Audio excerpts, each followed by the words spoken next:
What happens if you fall into quicksand? Imagine you're hiking through a remote jungle, the sun beating down, when suddenly, your foot vanishes into the ground. Before you can react, you're sinking, slowly but surely, into a thick, soupy trap. No solid footing, no way out. You've just stepped into one of nature's most misunderstood killers, quicksand. But wait, does quicksand really suck you in like the movies? Can it swallow a person whole? Or is that just Hollywood fantasy? In this video, we'll break down the shocking science of what happens if you fall into quicksand, and more importantly, how you can survive. Let's dive in. When most people hear the word quicksand, they immediately picture a panicked adventurer sinking rapidly into the earth, arms flailing as the ground swallows them whole. Hollywood has turned quicksand into a dramatic death trap, an iconic peril in countless adventure films, from The Princess Bride to Indiana Jones. But here's the truth. While quicksand is real, its behavior and its danger is widely misunderstood. So, what is quicksand really? Contrary to popular belief, quicksand isn't a rare or exotic substance. It's not even a unique kind of sand. In fact, quicksand is a colloidal mixture, meaning it's made of tiny particles suspended in a liquid. Specifically, it's typically a blend of sand, clay, or silt and water. And what makes this mixture fascinating is how it mimics both a solid and a liquid, depending on the pressure and motion applied to it. This dual nature comes from a property called thixotropy. Thixotropic substances behave like solids when left undisturbed, but when agitated, they suddenly liquefy. Think of ketchup. It stays put in the bottle until you shake or squeeze it, and then it flows freely. Quicksand works the same way. When you apply force, like stepping into it or trying to pull your leg out, it instantly loses its firmness and acts like a thick, soupy liquid. But where does quicksand form? You'll often find it in places where sand and water interact under just the right conditions. Along riverbanks, especially where water currents slow down and deposit fine sediment. In tidal flats, where the ocean rhythmically pushes and pulls layers of wet sand. In marshes and swamps, rich with clay and underground water seepage. Near coastal areas with freshwater springs, where rising groundwater destabilizes the sand from below. What makes quicksand particularly deceptive is how ordinary it looks. On the surface, it might resemble a harmless patch of wet sand or mud. But underneath, the sand grains are suspended in water, unable to compact into a stable surface. The moment you apply pressure by stepping in, the structure collapses. Water gets forced between the grains, reducing friction, and suddenly you're no longer walking on Earth. You're sinking into a fluidized pit. In some regions, quicksand can form when underground water saturates a sand layer from below, creating what's known as an artesian condition, a natural upward water pressure that keeps the sand particles floating and loose. In these spots, you may never notice the danger until you're already trapped. It's important to understand that quicksand doesn't suck you in like a vacuum. There's no suction or monster force pulling you under. What happens instead is more subtle and more sinister. When your foot pushes down, the sand particles move apart, allowing water to rush in. This makes it nearly impossible for the sand to re-solidify quickly. Your weight keeps you sinking slowly, and the more you struggle, the more you disturb the structure. The particles swirl and resuspend, increasing the fluidity and pulling you in deeper. But here's where it gets even more interesting. You won't sink forever. Despite what movies suggest, humans are less dense than quicksand. Your body contains a lot of water and air, making it naturally buoyant. In fact, most people will sink only waist deep before the density of the mixture and their own buoyancy find a balance. You literally float in quicksand, just not in a way that feels safe or stable. However, this doesn't mean it's harmless. Even though you might not disappear below the surface, being stuck in quicksand can be dangerous in other ways. If you're alone in the wilderness and unable to free yourself, you could face dehydration, hypothermia, or even exposure to rising tides. In tidal flats, quicksand can become a death trap not because of the sand itself, but because incoming water can drown you if you're immobilized. That's where the real threat lies, not in being swallowed whole, but in being helpless and exposed. So to recap, quicksand is not a living trap, but a natural phenomenon based on fluid physics and environmental conditions. It's created when loose, water-saturated sand becomes unstable and loses its ability to support weight. When disturbed, it transforms into a thick slurry that resists motion and makes escape extremely difficult. It's not an everyday danger for most of us, but it does exist, and understanding it could mean the difference between panic and survival. But if quicksand doesn't suck you under like a giant sinkhole, what actually happens to your body the moment you fall in? Can you sink further if you struggle? Is there any real risk of drowning or suffocating? Let's explore that moment in detail, because the physical reality of falling into quicksand may surprise you. Imagine you're hiking through a quiet, peaceful landscape, maybe the edge of a riverbank or a secluded tidal flat. You're watching your footing, but not expecting any surprises. Then, with one misstep, you feel your foot disappear into the ground. Cold, wet, dense. Before you even realize what's happening, your leg is sinking. You try to jerk it out, and that's when the real trouble begins. When you first enter a patch of quicksand, it might feel like stepping into unusually soft mud. But the moment you disturb its structure, the mixture transforms. The delicate balance of sand, water, and clay collapses into a thick, soupy mess. It's no longer holding you up. It's pulling you in. This isn't because quicksand is sucking you under like a vacuum. It's not alive, and it doesn't have suction. What's really happening is all about physics. The instant you apply pressure, say by stepping in, the grains of sand separate, and water rushes between them, weakening the mixture. That's what makes it liquefy. And when your weight is pushing down, gravity takes over. Here's where it gets counterintuitive. You won't actually sink all the way under. That's right. Despite all the dramatic scenes from movies, a human being can't fully sink into quicksand. Why? Because we're simply not dense enough. The human body is made up of about 60% water, and water is less dense than the saturated sand-water mix in quicksand. This means your body has buoyancy, a natural tendency to float, just like it would in a swimming pool. Studies show that a person might sink to about their waist or chest before reaching equilibrium. In other words, you stop going down not because the quicksand gives up, but because you're too light to displace any more of it. That might sound like good news. But here's the catch. You're now stuck. Really stuck. Quicksand is viscous, meaning it resists movement. Trying to pull your leg out quickly is like yanking it through wet cement. It takes enormous force. In fact, according to a study published in Nature, to extract a foot from quicksand in under a second would require the same force it takes to lift a small car. About 1,000 pounds, around 450 kilos. And most people don't have that kind of strength, especially when they're panicking. The instinct to struggle, flailing arms, yanking legs, is not only ineffective, it's dangerous.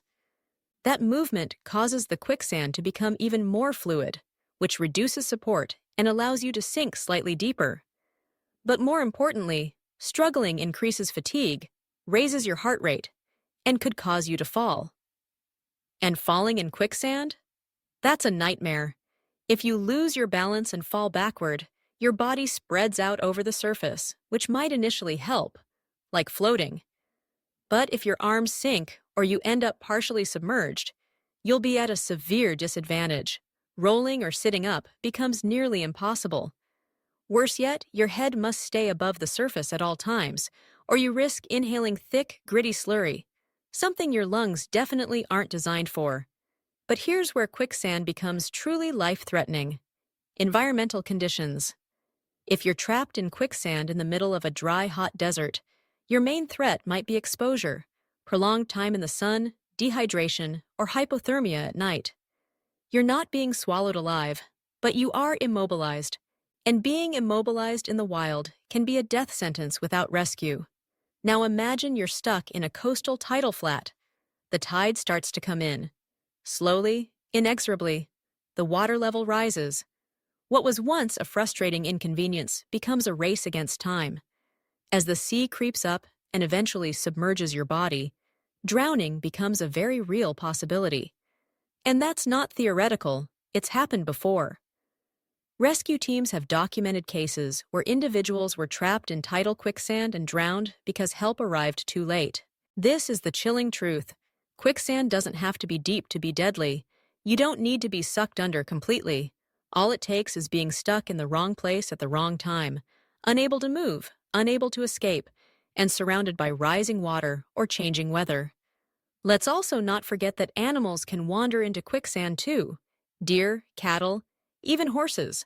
And their larger weight makes them more vulnerable. Many hikers have stumbled upon skeletal remains half buried in dried-out quicksand beds. It's a haunting reminder that this phenomenon, while rare, is not harmless. So what's the real danger of quicksand? It's not like falling into a pit or being pulled into the center of the earth.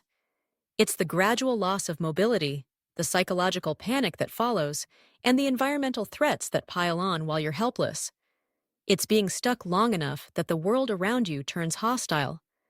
At this point, the key question becomes, how can you get out? If brute strength and struggling only make things worse, what's the actual strategy for survival? How can you escape a trap that seems to tighten the more you fight it? The answer lies in understanding not just the physics of quicksand, but also the biology of your own body and how your mind reacts under pressure. You've stepped into quicksand, your leg sinks, panic sets in. Everything in your body screams one thing: fight back! This is where biology and human psychology becomes your greatest threat. From the moment you realize you're trapped, your brain flips a switch. Your sympathetic nervous system activates the ancient and automatic fight-or-flight response. Adrenaline surges through your veins. Your breathing quickens, muscles tense, vision narrows. It's the same primal reaction our ancestors experienced when they saw a predator charging at them. But in quicksand, that instinct can get you killed. Let's break it down. The moment you begin to struggle, yanking, kicking, twisting, you do exactly what quicksand wants. Every forceful motion you make causes the sand and water mixture to react. And not in your favor. Quicksand is thixotropic, remember? That means the more you agitate it, the more it shifts from semi-solid to thick fluid. And then back again. This makes movement more difficult with each passing second. Your body becomes trapped in a self-perpetuating loop.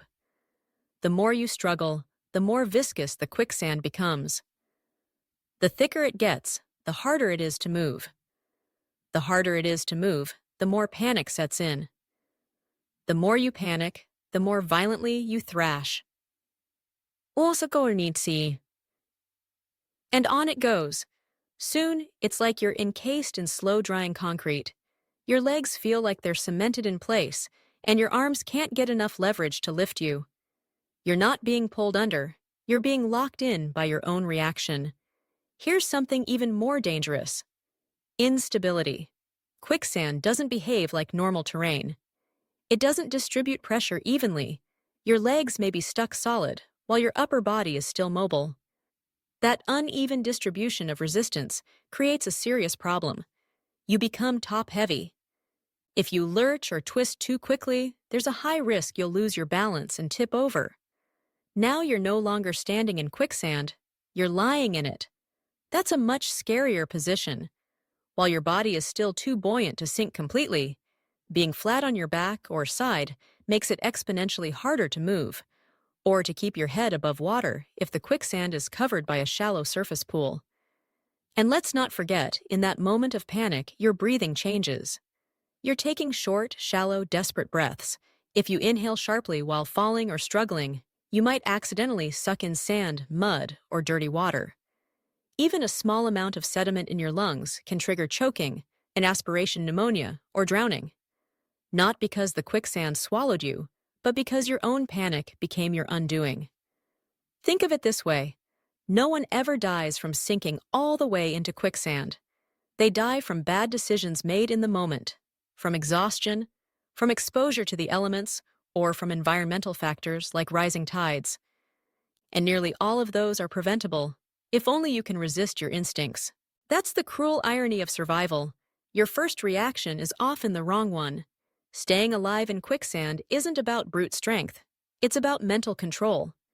It's about overriding your internal alarm system and doing something profoundly unnatural, staying still, breathing slow, and surrendering to gravity rather than fighting it. Let's look at what this means practically. The moment you feel yourself sinking, you need to stop moving. Yes, freeze. Let the quicksand settle. It might feel terrifying to stay still while trapped, but movement is the enemy. Stillness gives the mixture time to recompact slightly and provide a firmer base under your body. Next, breathe deeply and slowly. This slows your heart rate and reduces the oxygen your muscles burn. Your goal is to conserve energy. The more you move, the faster you'll tire, and the harder it will be to escape later. Finally, don't assume your situation is hopeless. One of the biggest killers in any survival scenario is despair. If you believe there's no way out, your chances of making it drop dramatically. But the truth is, quicksand is survivable. You're not going to be swallowed alive unless you let fear take over. This is why some of the best survival stories come from those who stayed calm and methodical. A trapped hiker might lie back, use a stick to distribute their weight, or call for help rather than exhaust themselves struggling for hours. Their success wasn't about fitness or strength, it was about mindset. You see, quicksand may be a physical hazard, but it's also a psychological trap. It preys on fear. It amplifies your every mistake. But if you understand how it works, and how you work, you have the power to survive. So if instinct tells you to fight, don't. If instinct tells you to scream, breathe instead. And if instinct tells you to thrash, float. Which brings us to the next crucial step. Once you've regained control, how exactly do you escape? Let's say you've just realized you're in quicksand. One leg is buried. You feel yourself sinking deeper. Your instincts are screaming, your heart is pounding, and the more you move, the worse it gets. This is the most critical moment. Your survival doesn't depend on your strength or speed, it depends on your composure. If you remember nothing else, remember this. Quicksand doesn't kill people, panic does. Here's exactly what to do, step by step, to get out safely. Step 1. Don't panic. It sounds cliché, but it's the most important rule in any survival situation, especially this one. Panic causes your body to tense, your breathing to quicken, and your mind to spiral. All of that leads to chaotic movement, and chaotic movement is what causes you to sink further and lose control. Instead, force yourself to breathe slowly and deeply. This will help lower your heart rate and reduce the urge to thrash. Take in your surroundings. Is there someone nearby? Do you have tools or a phone? Can you see firmer ground? The calmer you are, the more your brain can focus on problem solving rather than survival mode panic. Step 2. Spread your weight. The key to escaping quicksand isn't to push through it. It's to spread yourself across it. Begin by leaning back slowly and steadily, shifting from a vertical posture to a more horizontal one. The goal is to distribute your body weight across a larger area, so the quicksand can support you instead of engulf you. Think of how you float in a swimming pool. The wider you spread your limbs, the more buoyant you become. The same principle applies here. As you lean back, your legs may sink a bit deeper at first, but your torso will begin to float. Don't fight that sensation. Let it happen. The idea is to get your back and shoulders onto the surface, turning your body into a kind of raft. Be careful not to do this suddenly or with jerky movements. Stay slow, stay steady. Step 3. Slow, gentle movements. At this point, your torso is hopefully supported and your legs are still stuck. Now it's time to free your limbs, but gently. Never try to yank your leg out of quicksand. Doing so is like trying to pull a vacuum-sealed object. It only creates more resistance. Instead, wiggle your foot slowly, side to side, in small circular motions. Why? Because this allows water to seep in around your leg, reducing the grip the sand has on you. As the slurry becomes more water-rich around your limbs, you'll gradually feel less resistance. Think of it like loosening a stuck ring off your finger, twisting, not pulling. Do this with each leg, one at a time, and always match each movement with deep, controlled breathing. Remember, you're in control now. Step 4. Float and crawl out. Once you've wiggled your legs free, or at least loosened their hold, begin to float on your back, like you're doing a lazy backstroke in a lake. Use your arms to paddle backwards slowly, shifting your body toward the nearest edge of solid ground. This isn't a race. It's a calculated escape. Each gentle stroke brings you closer to safety. Keep your legs as horizontal as possible and avoid vertical positions that could cause you to sink again. If you feel your body getting heavier or more submerged, stop. Reposition. Float again. Eventually, you'll reach firmer ground where the sand becomes denser and less saturated. Once you're there, slowly roll or crawl forward, keeping your weight spread out to avoid re-entering the soft zone. Step 5. Use tools if you have them. If you have a backpack, walking stick, or even a sturdy water bottle, use it. These tools can help distribute your weight, give you leverage, or act as makeshift flotation devices. A trekking pole or long stick can be a lifesaver. Place it horizontally across the surface and use it to prop yourself up or to slowly push your body backward. In emergencies, even a branch or shirt can help create buoyancy. If you're hiking with someone, they should never pull you vertically. That only increases resistance. Instead, they should help you lean back and pull horizontally, slowly dragging you towards safety. And if you're alone and completely stuck, conserve your energy and signal for help. Many survivalists recommend carrying a whistle, reflective gear, or even a brightly colored bandana for this very reason. The bigger lesson. You survived. You did it not with force, but with understanding. That's the essence of escaping quicksand. Remember, the science is on your side. Quicksand can't swallow you whole. You're naturally buoyant. The more calmly you act, the easier it is to escape. It's not about fighting the earth. It's about working with it. But while quicksand isn't the death trap Hollywood made it out to be, it can still be deadly in the wrong conditions, especially if the environment turns hostile before you escape. So be prepared, know the terrain, and above all, trust that knowledge and calm thinking beat instinct and panic every time. If you grew up watching movies in the 70s, 80s, or 90s, chances are you've seen a scene like this.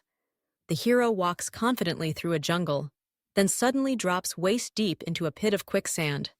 They struggle, scream, and slowly get swallowed, arms stretched out in desperation as they vanish beneath the surface. It's an iconic trope, and for decades, quicksand was one of Hollywood's favorite villains. From The Princess Bride to Indiana Jones and The Kingdom of the Crystal Skull to hundreds of low-budget adventure flicks and TV shows, quicksand was portrayed as an unstoppable, inescapable death trap, a force of nature that devoured its victims whole. And the truth is, we bought it. For generations, quicksand became a metaphor for helplessness. It appeared in cartoons, novels, even video games. It wasn't just a threat. It was symbolic. A situation you couldn't fight your way out of, something that made strong people powerless. But how did this myth become so widespread? Part of the answer lies in early 20th century pulp fiction and adventure serials. Writers used exotic settings like swamps and jungles to inject danger and drama, and quicksand was a cheap, easy way to create tension. It didn't require monsters or special effects, just a muddy pit and some well-timed screams. Later, television and film adopted the trope, and the myth solidified in the cultural imagination. In reality, though, quicksand is not nearly as deadly as we were led to believe. Statistically, you're more likely to die from a falling vending machine or get struck by lightning than be killed by quicksand. Actual quicksand-related deaths are exceedingly rare and usually involve external environmental factors like rising tides, remote locations, or underlying medical issues. Yet despite the rarity of fatal outcomes, quicksand is very real and still a genuine hazard in certain environments. In places like the Everglades, river deltas in Alaska, the marshes of Southeast Asia, or the tidal flats of the UK, quicksand can form naturally and quickly. For hikers, hunters, military personnel, and explorers operating in unfamiliar terrain, a misstep into quicksand can mean hours of immobilization, exposure to the elements, or the need for emergency rescue. It's especially dangerous in tidal zones, where someone stuck may appear fine 1 minute, only to be overwhelmed by water the next. In fact, several military survival manuals still include quicksand escape protocols, not because it's common, but because in the wild, every risk matters, and every ounce of knowledge could save a life. So while the Hollywood version of quicksand is overblown, dismissing it entirely would be a mistake. But here's where things get fascinating. Scientists are now reimagining quicksand as a source of innovation. Researchers studying the physical properties of quicksand, its thixotropic behavior, its sudden changes in viscosity, are using those insights to develop soft robotics, adaptive materials, and even earthquake-resistant structures. In particular, engineers are exploring how certain mixtures behave under stress to design foundations that shift and absorb impact, similar to how quicksand reacts to motion. That's right. The same material once used to terrify moviegoers is now helping us build better machines and safer buildings. There's even ongoing work in biomimicry, designing technology that mimics nature, where quicksand-inspired gels and polymers are being tested in medicine and rescue tech. Imagine a soft robot that can squeeze through tight spaces like a tentacle, or a tool that hardens when still but becomes flexible when manipulated. Quicksand might be the blueprint for those future inventions. So what's the takeaway? Quicksand isn't the monster we thought it was, but it's also not just a myth. It's a natural phenomenon with real-world implications, one that requires respect, not fear. Like so many dangers in nature, it's not out to get you, but if you misunderstand it, it can still hurt you. And in a way, that's the larger lesson. The world isn't full of cinematic death traps, but it is full of unfamiliar terrain. Often, the most dangerous hazards we face aren't the dramatic ones. They're the ones we never expected, the ones we think we already understand. Quicksand became a cultural boogeyman because it symbolized what we can't control. But ironically, it's one of the few dangers that, with the right knowledge, is completely survivable. So the next time you see a patch of strange, wet sand by a riverbank, you don't need to run screaming, but you should stop, observe, and tread carefully. Because the ground beneath your feet might be more complex than it seems. And in the end, maybe quicksand is the perfect metaphor. Not for helplessness, but for how awareness can turn fear into confidence. Now that you know the truth about quicksand, what surprised you the most? Have you ever encountered something like it on a hike or while exploring nature? Do you think Hollywood helped us or hurt us by turning quicksand into such a legend? Drop your thoughts in the comments below. We'd love to hear your take. If you found this video fascinating, share it with your friends and family. It might help them stay safe too. Thanks so much for watching. Stay curious, stay cautious, and we'll see you in the next one.